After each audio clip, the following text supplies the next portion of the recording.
आज class 10th की chemistry के चैप्टर 11 का जो मैं टॉपिक स्टार्ट करने जा रहा हूं वो है अल्कीन और अल्काइल रेडिकल। तो सबसे पहले हमें ये आइडिया होना चाहिए कि अल्कीन से क्या मुराद है। जैसा कि आप जानते हैं हाइड्रोकार्बन्स दो तरह के होते हैं, सैचुरेटेड हाइड्रोकार्बन और अनसैचुरेटेड हाइड्रोकार्बन। ऐसे हाइड्रोकार्बन जिनमें एक कार्बन दूसरे कार्बन एटम के साथ सिंगल बॉन्ड के जरिए जुड़ा हो उसे हम बोलते हैं सैचुरेटेड हाइड्रोकार्बन्स, और तमाम सैचुरेटेड हाइड्रोकार्बन्स को हम अल्केन्स का नाम देते हैं। और दूसरी कैटेगरी हमारे पास अनसैचुरेटेड हाइड्रोकार्बन की है। अब इनसे मुराद क्या है? ऐसे हाइड्रोकार्बन जिनमें कार्बन एटम या तो carbon to carbon double bond के जरिए जुड़े हों या carbon to carbon triple bond के जरिए जुड़े हों, ऐसे हाइड्रोकार्बन को हम कहते हैं अनसैचुरेटेड हाइड्रोकार्बन। और अगर हाइड्रोकार्बन आपस में carbon to carbon double bond के जरिए जुड़े हों तो उसको हम बोलते हैं अल्कीन। और अगर carbon to carbon triple bond इन तीन बॉन्ड के जरिए जुड़े हों तो ऐसे हाइड्रोकार्बन को हम अल्काइंस का नाम देते हैं। तो बेसिकली जो अल्केन है वो सैचुरेटेड हाइड्रोकार्बन है, सैचुरेटेड हाइड्रोकार्बन, यानी कि इनके तमाम मेंबर्स के दरमियान जो एक कार्बन दूसरे कार्बन से जुड़ा होता है वो सिंगल बॉन्ड के जरिए जुड़ा होता है। तो सिंगल बॉन्ड के जरिए एक दूसरे के साथ जुड़ने की वजह से हम इनको नाम देते हैं अल्केन का। अब अगर हम बात करें कि इनका जनरल फार्मूला क्या होगा, तो जनरल फार्मूला इनका है CnH2n + 2। अब यहाँ पे हम देखें तो जो C है ये कार्बन एटम, N नंबर है, तादाद है कार्बन एटम की कितनी तादाद है जो यहाँ पे हमने शो करनी है या जो हमने इसका फार्मूला बनाना है। H2n, H हाइड्रोजन एटम की तादाद है, 2n जो N हमने यहाँ पे जितने कार्बन एटम लिए वही यहाँ पे लेके उसे मल्टीप्लाई 2 से करेंगे प्लस उसमें 2 प्लस करेंगे तो आपका उस अल्केन का मॉलिक्यूलर फार्मूला बन जाएगा। तो ये तमाम कंपाउंड अभी हम देखते हैं, वन बाय वन इनको तैयार करते हैं। तो बेसिकली जो अल्केन का मतलब जो है सैचुरेटेड हाइड्रोकार्बन, यानी कि इनको हम पैराफीन्स भी कहते हैं। पैराफीन्स,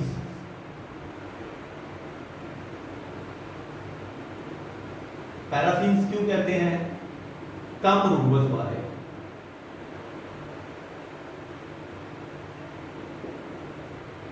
कम रुतबत वाले ऑर्गेनिक कंपाउंड, यानी कि कम अफिनिटी वाले, जिसका मतलब है कम अट्रैक्शन वाले, दूसरे कंपाउंड के साथ बहुत कम यानी अफिनिटीज शो करते हैं, रिएक्शन शो करते हैं। तो अब हम चलते हैं इनके कुछ मेंबर्स देखते हैं, फिर हम अल्काइल रेडिकल की तरफ चलते हैं। तो पहला मैं मेंबर यहाँ पे आपके सामने बनाऊंगा अल्केन का। यहाँ पहला, दूसरा, तीसरा, चौथा, पांचवा, छठा, सातवां और इसी तरह 100 को। अगर अब यहाँ पे मैं N की वैल्यू 1 पुट करूं तो आप देखिएगा इसी फार्मूले के अंदर CnH2n + 2 और यहाँ पे n = 1 एक हम पुट करते हैं। जब एक पुट करेंगे तो आप देखेंगे कुछ इसका फार्मूला यूं बनेगा C1H2 × 1। ये हमने बात की है नंबर ऑफ कार्बन एटम, अगर यहाँ एक पुट किया तो यहाँ भी n आपने एक पुट करना है + 2। तो ये हमारे पास आ गया C, हाइड्रोजन 2 को 1 से मल्टीप्लाई करेंगे तो 2 + 2 4, CH4। ये फर्स्ट मेंबर है जी अल्केन सीरीज का। अब इसका नाम क्या होगा? मीथेन। और एक और अहम बात, जो अल्केन के तमाम मेंबर्स हैं उनके एंड पे आप देखेंगे ANE आएगा जो कि सिंगल बॉन्ड को ज़ाहिर करता है। और अगर यहाँ पे कोई और कंपाउंड होता अल्कीन या अल्काइन का तो आप देखेंगे कि दो कार्बन एटम के दरमियान डबल या ट्रिपल बॉन्ड की वजह से हम लोगों को नाम देना था इथीन या इथाइन का, अल्कीन और अल्काइन। अब हम चलते हैं इसके सेकंड मेंबर यानी N की वैल्यू हम यहाँ पे 2 पुट करेंगे, यानी कि इसका नाम हमारे पास आ गया मीथेन। अब CnH2n प्लस 2 हम अप्लाई करेंगे, n बराबर 2, यहाँ पे C2H2 इंटू 2 प्लस 2। अब देखिएगा हमारे पास जो नया फार्मूला बनेगा, मॉलिक्यूलर फार्मूला, वो है 4 जमा 2 6, C2H6। ये फार्मूला बना है इथेन का। इथेन नाम बनाने का बहुत आसान तरीका है, मैं आपको गिनती भी, थोड़ी सी काउंटिंग भी बता देता हूँ। अगर तो आपने फर्स्ट मेंबर बनाना है तो ये आपने वर्ड याद रखना है मिथ, इसके एंड पे आपने एन लगा देना है तो मीथेन बन जाएगा। इसी तरह सेकंड मेंबर बनाना है तो 2 को हम कहते हैं इथ, तीसरा बनाना है तो तीसरे को हम कहते हैं प्रोप, चौथे को हम कहते हैं ब्यूट, पांचवें को कहते हैं पेंट, छठे को कहते हैं हेक्स, सातवें को कहते हैं हेप्ट, आठवें को कहते हैं ऑक्ट, नौवें को कहते हैं नॉन, और 10वें मेंबर को कहते हैं डेक। तो ये सामने आपके मैंने अल्केन की गिनती लिखी, जिसकी वजह से आप इसके पहले से लेके ऑनवर्ड आगे जितने भी मेंबर्स बनाना चाहे बना सकते हैं। 7 है, 8वें को ऑक्ट, 9वें को नॉन और 10वें को डेक। अब यहाँ पे आपने नंबर ऑफ कार्बन पुट करते जाना है। यहाँ पे प्रोप के लिए 3 लगाना है, 3 कार्बन, ब्यूट के लिए 4, पेंट के लिए 5, हेक्स के लिए 6, हेप्ट के लिए n की वैल्यू आपने यहाँ पे 7, ऑक्ट के लिए 8, नॉन के लिए 9 और डेक के लिए n की वैल्यू यानी नंबर ऑफ कार्बन इसमें 10 पुट करते हैं। तो ये जनरल फार्मूला हर दफा वही रहेगा, जस्ट इसमें आपने number of carbon atom put करते जाना है। तो ये देखिए, ये पहला था मिथ, क्योंकि ये सिंगल बॉन्ड था तो इसके एंड पे हमने एन ही लगा दिया तो ये बन गया मीथेन। सेकंड मेंबर इथ था, वो हमने बनाया, उसके एंड पे एन ही लगाया, वो बन गया इथेन। इस तरह मैं थर्ड मेंबर आपके सामने बनाऊंगा। ये जनरल फार्मूला फिर लिख देता हूँ आपके सामने के लिए। अब यहाँ पे आपने एन की वैल्यू 3 पुट करनी है, यानी कार्बन 3 लगाने हैं, H2 इंटू 3 प्लस 2। अब देखिएगा ये बन गया C3H, 3 को 2 से मल्टीप्लाई करेंगे, 6 जमा 2 8, C3H8। इसका नाम क्या होगा? 3 को हमने कहा था प्रोप, अब सिंगल बॉन्ड है, अल्केन है, तो कहेंगे प्रोपेन। ये प्रोपेन का है। इस तरह एक और मेंबर बना देता हूं मैं, 4 कार्बन लगाते हैं, ब्यूट से ब्यूटेन में बनाऊंगा। देखिएगा C कितने लगाने हैं हमने यहाँ पे 4, H2 इंटू 4 प्लस 2, ये हमारे पास बनेगा जी C4H। 4 को 2 से 8 मल्टीप्लाई किया तो 8 बना, जमा 2 10, C4H10। तो ये था ब्यूट, बेसिकली 4 कार्बन को एटम को हम कहते हैं, तो सिंगल बॉन्ड वाले हैं, एल्केन है तो ब्यूटेन। ये आप देख लें, आपके सामने मैंने फर्स्ट 4 मेंबर ड्रा किए हैं मॉलिक्यूलर स्ट्रक्चर के साथ हम अल्केन के। इसी तरह आप ऑनवर्ड आगे चलते जाएंगे और इनके स्ट्रक्चर बनाते जाएंगे। बहुत आसान काम है, कोई इसमें मुश्किल बात नहीं है। तो अब मैं चलूंगा नेक्स्ट स्टेप, जो अल्काइल रेडिकल है वो कैसे होता है। तो जब किसी अल्केन में से एक हाइड्रोजन निकाल दी जाए तो बाकी जो ग्रुप बचता है उससे हम बोलते हैं अल्काइल ग्रुप या अल्काइल रेडिकल। तो अब मैं इसके ऊपर बात करूंगा थोड़ी सी। तो सबसे पहले मैं आपको बताता हूं कि आपके पास कोई भी अल्केन सीरीज का मेंबर हो, अल्केन, उसमें से आपने एक हाइड्रोजन रिप्लेस कर देनी है, हटा देनी है, निकाल देनी है, खारिज कर देनी है, ये वाली निकाल देनी है। जो बाकी ग्रुप बचेगा उसे हम बोलेंगे alkyl group. When one hydrogen atom is removed from an alkane, then alkyl radical is formed. So this is the first this is the series of alkane group. When one hydrogen atom is removed from this alkane, then alkyl radical is या alkyl group is formed. अब इसकी example लेते हैं हम। तो आपके सामने मैं फर्स्ट मेंबर की एग्जांपल दूंगा। सबसे पहले जो अल्कीन सीरीज का था मीथेन, जिसका फार्मूला है CH4। इसमें से जब एक हाइड्रोजन हम निकाल देंगे तो जो बाकी ग्रुप बचेगा CH3, इसको एक नाम देंगे। नाम कैसे देंगे कि अल्केन सीरीज का जो ANE है वहां पे YL, उसको YL में चेंज करेंगे। आप देख सकते हैं यहाँ पे था अल्केन, उससे बन गया AL के AN काट के हमने वहां पे क्या लगा दिया है YL, तो ये बन गया अल्काइल। इस तरह इसका नाम बेसिकली मीथेन है। अब मीथेन का AN काटें, वहां पे YL लगाएं तो ये बनेगा मिथाइल, मिथाइल ग्रुप। तो ये देखिए CH3 है, एक इसमें से हाइड्रोजन कम है नॉर्मल अल्केन के मुकाबले में। इसी तरह मैं एक और बनाता हूँ आपके सामने, इथेन का ड्रॉ करता हूँ, जिसका फार्मूला भी हमने बात की C2H6 है, C2H6 ये फार्मूला हमारे पास है जी इथेन का। इसमें से जब हम एक हाइड्रोजन निकाल देंगे तो बाकी बचेगा C2H6 है, तो यहाँ पे आएगा 5 C2H5, तो इसको हम बोलेंगे इथाइल ग्रुप। इसी तरह आप propyl, next butyl, pentyl, hexyl, heptyl, octyl, nonyl, decyl, जितने मर्जी अल्काइल रेडिकल आप बनाते हैं इसी सीरीज से, इसी तरीके से।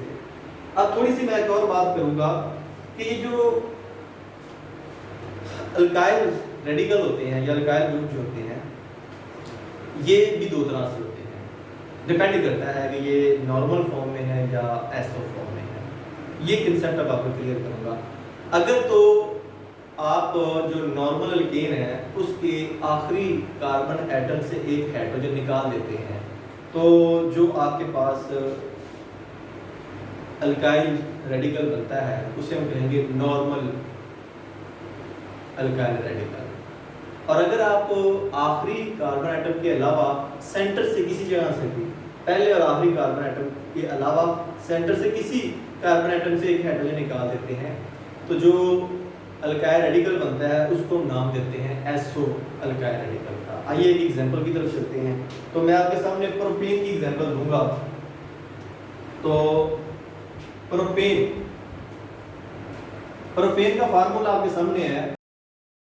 प्रोपेन का फार्मूला C3H8 है, यानी कि इसमें 3 कार्बन है और 8 हाइड्रोजन।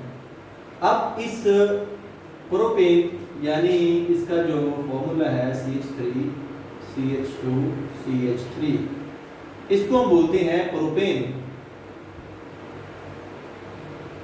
अब मैं क्या करूंगा, इसके टर्मिनल यानी कि एंड वाले कार्बन से एक हाइड्रोजन निकालूंगा। टोटल इसमें 3 हाइड्रोजन एटम है, देखिएगा, सॉरी कार्बन एटम है, एक कार्बन एटम, दूसरा है ये तीसरा, 3 कार्बन एटम है।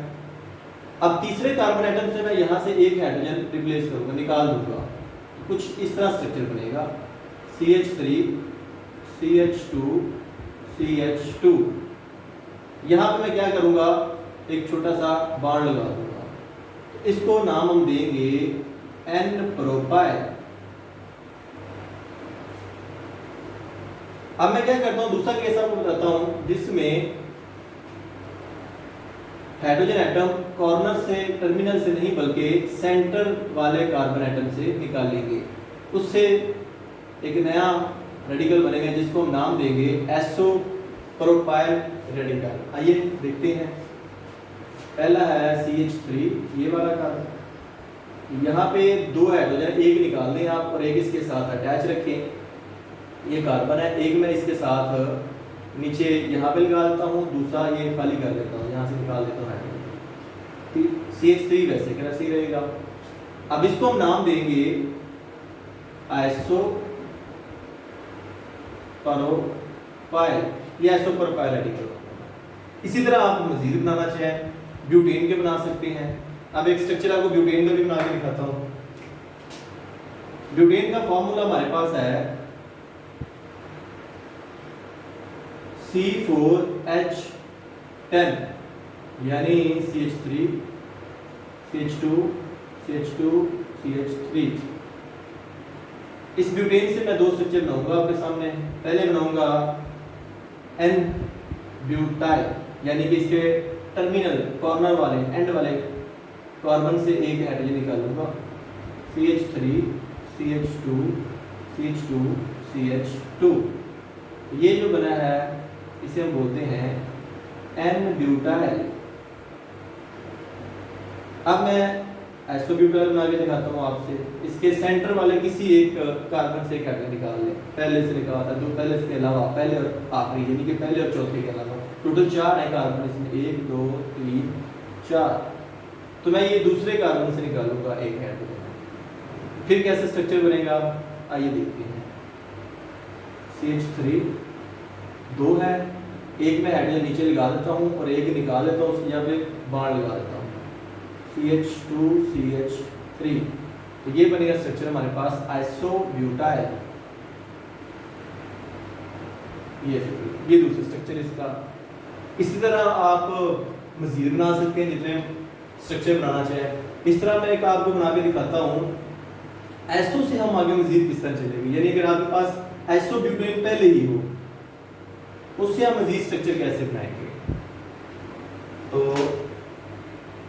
अब मैं आपके सामने आइसोब्यूटेन लिखूंगा, CH3 सॉरी आइसोब्यूटेन से नए दो स्ट्रक्चर बना के दिखाता हूँ, CH CH3। अब यहाँ पे मैं CH3 ग्रुप लगा देता हूँ। अब गौर कीजिएगा, टोटल 1 2 3 4 कार्बन को हम ब्यूटेन कहते हैं, क्योंकि यहाँ पे आप देखें तो 1 2 3 और क्योंकि ये चौथा हाइड्रोजन इसके साथ लगा है, और अगर देखें तो ये एक ब्रांच भी लगी हुई है पहले और आखिरी कार्बन एटम के अलावा, यानी कि सेंटर वाले कार्बन, इसे हम बोलते हैं आइसोब्यूटेन। आइसोब्यूटेन। अब इससे भी दो स्ट्रक्चर बनाएंगे। एक हम आखिर वाले कार्बन एटम से हाइड्रोजन निकालेंगे, वो कैसे निकलेगा इधर देखिएगा, दोनों स्ट्रक्चर में ड्रा करूंगा।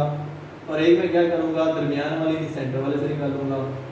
पहले मैं यहाँ से निकालूंगा एक, तो ये स्ट्रक्चर बनेगा CH3 CH, ऊपर CH3 वैसे का वैसे रहेगा, और यहाँ CH3 है तो ये बन जाएगा CH2, ये बॉन्ड एक खाली है, इसे हम बोलेंगे आइसोब्यूटाइल। आइसोब्यूटाइल, ये आइसोब्यूटेन थी पहले एल्केन सीरीज का, उससे बना है आइसोब्यूटाइल। अब मैं क्या करूंगा, सेंटर वाले कार्बन, ये दरमियान वाले कार्बन में से एक हाइड्रोजन निकालूंगा। अब यहाँ पे देखिएगा ये हाइड्रोजन लगी हुई है एक, इसको मैं यहाँ से निकाल दूंगा। ये स्ट्रक्चर जो नया बनेगा वो क्या बनेगा कि CH3 C के ऊपर लगा हुआ है मिथाइल ग्रुप, और ये हाइड्रोजन खत्म हो चुकी है अब, और यहाँ पे CH3 भी वैसे का वैसे ही है। इसे हम बोलेंगे टर्शरी ब्यूटाइल, TER लिख दें आगे, BUTYL, टर्शरी ब्यूटाइल, एक नया स्ट्रक्चर बन गया है। तो आपको आगे हायर क्लासेस में आप पढ़ेंगे जाकर कि ये 3 तरह के रेडिकल आप पढ़ेंगे। कुछ प्राइमरी होते हैं, सेकेंडरी होते हैं, टर्शरी होते हैं, क्वाटरनरी भी होते हैं। लेकिन यहाँ पे क्योंकि आपके सिलेबस में बहुत शॉर्टकट चीज़ें दी गई, इसलिए मैं आपको सिर्फ इतना ही बताना चाहूँगा कि ये आपके पास आइसो है। अगर सीधी चेन में कोई कंपाउंड है तो आपने कहना है कि ये नॉर्मल कंपाउंड है, और अगर पहले और आखिरी कार्बन आइटम के अलावा कोई एक ब्रांच लगी है तो उसको हम एसओ का नाम दे देते हैं। और अगर 2 ब्रांचें आप देख सकते हैं या 2 से ज़्यादा हो तो फिर हम टर्शरी और क्वाटरनरी की तरफ भी चले जाते हैं। तो ये आज का हमारा टॉपिक था बेसिकली कि अल्केन्स क्या है, अल्केन के स्ट्रक्चर किस तरह ड्रा करते हैं, और अल्केन से हम अल्काइल रेडिकल कैसे बनाते हैं, फिर अल्काइल रेडिकल में से हम एसओ और जो नॉर्मल से जो बनाते हैं नए रेडिकल वो कैसे करते हैं। तो मैं उम्मीद करूंगा कि इन तमाम स्ट्रक्चर्स की आपको अंडरस्टैंडिंग डेवलप हो चुकी होगी। अगर आपके ज़हन में कोई भी क्वेश्चन हो तो आप वीडियो के नीचे जो कमेंट बॉक्स है वहाँ पे क्वेश्चन अपना पुट कर सकते हैं। अगर वीडियो पसंद आई तो इसे लाइक कीजिएगा, अपने दोस्तों के साथ शेयर कीजिएगा, और अगर आपको साथ का वीडियोस डेली बेसिस पे नहीं मिल रही तो इस चैनल को सब्सक्राइब करें। आपकी राइट साइड पे एक बटन रेड कलर का सब्सक्राइब, उसे प्रेस कीजिए, साथ बेल आइकन है उस पर क्लिक करें, ऑल पे क्लिक करें, तो डेली बेस पे जो भी मैं वीडियो अपलोड करूँगा उस पर नोटिफिकेशन नोटिफिकेशन आपको मिलेगा। तो बहुत ज़्यादा शुक्रिया अदा करूँगा आप सब बच्चों का, दोस्तों का और कुलीग्स का जो इन वीडियोज़ को बड़े शौक से देखते हैं और अपने बच्चों तक भी पहुँचाते हैं। तो आपके इस प्यार का, मोहब्बत का, चाहतों का बहुत ज़्यादा शुक्रिया। नेक्स्ट वीडियो तक इजाज़त दीजिएगा। अल्लाह हाफ़िज़।